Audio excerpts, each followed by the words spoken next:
एक पत्नी थी। वो पत्नी कथा सुनने गई।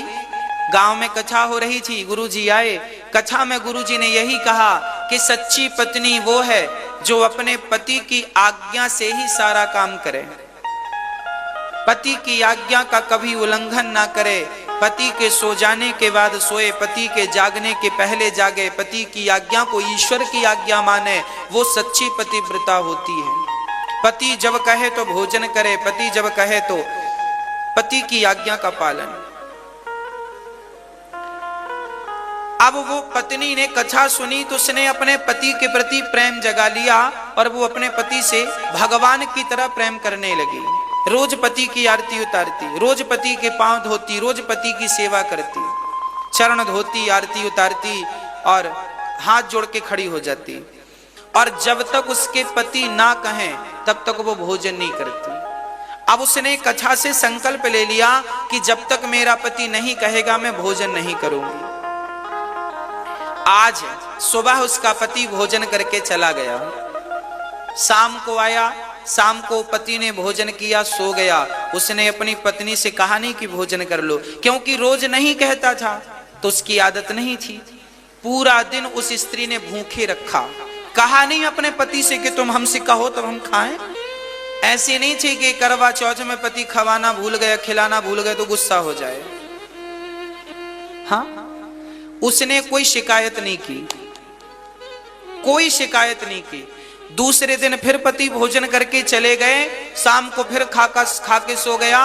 24 घंटे बीत गए, 48 घंटे बीत गए, उसने अन्न का एक दाना नहीं रखा, केवल पानी पीकर जिंदा रही। 3 दिन बीत गए, 4 दिन बीत गए, शरीर ऐसा हो गया कि अब प्राण निकल जाएंगे, पर फिर भी वो पति की सेवा करती, फिर भी पति की आरती उतारती, चरण धोती और पति की सेवा करती, हर आज्ञा का पालन करती। पति गाली दे तो हाथ जोड़ के बैठी है, पति स्तुति करे तो हाथ जोड़कर बैठी है। पति की आज्ञा ही वो ईश्वर की आज्ञा। कोई प्रत्युत्तर नहीं था। पति गाली दे रहा है तो सुन रही है, प्रसन्न है। पति स्तुति कुछ अच्छा कह रहा तो भी खुश है, कोई उसे फर्क नहीं पड़ता। 4 दिन हो गए, अब उसके प्राण निकलने वाले थे। तभी जानते हो क्या हुआ? तभी भगवान समझ गए कि अब ये मर जाएगी। तब भगवान उसके पति का रूप बनाकर और भगवान आकर कहने लगे, उसका पति चला गया काम पे, तभी भगवान आए पति बनकर और कहा, सुनती हो, भोजन कर लेना। ये कहकर भगवान चले गए। अब वो भोजन करने लगी, भोजन किया, पति ने कहा भोजन करो, कर लिया, भोजन किया। अब उसका असली पति तो कभी नहीं बोलता, पर भगवान रोज समय से आकर के बोलते।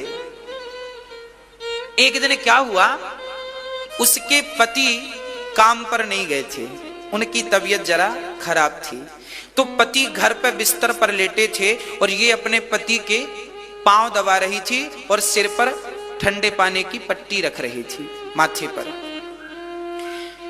अच्छा, ये पट्टी रख रही है, पांव दबा रही है, और तभी भगवान के आने का टाइम हो गया। भगवान ने द्वार पर आकर कहा, सुनो, भोजन कर लेना। अब ये चक्कर में पड़ गई कि मेरे पति तो ये हैं, पांव दबा रही, ये कौन कह रहा। तुरंत बाहर गई, पांव पकड़ लिया, पांव पकड़ करके रोने लगी, मुझे पता है कि आप कृष्ण कन्हैया हो, आप ही मुझे रोज कहने आते हो भोजन कर लेना, भोजन कर लेना। हे नाथ, आपकी तलाश थी, आपकी तलाश थी, आप मिल गए। भगवान ने उन्हें दर्शन दिया, दर्शन देकर कृतार्थ किया।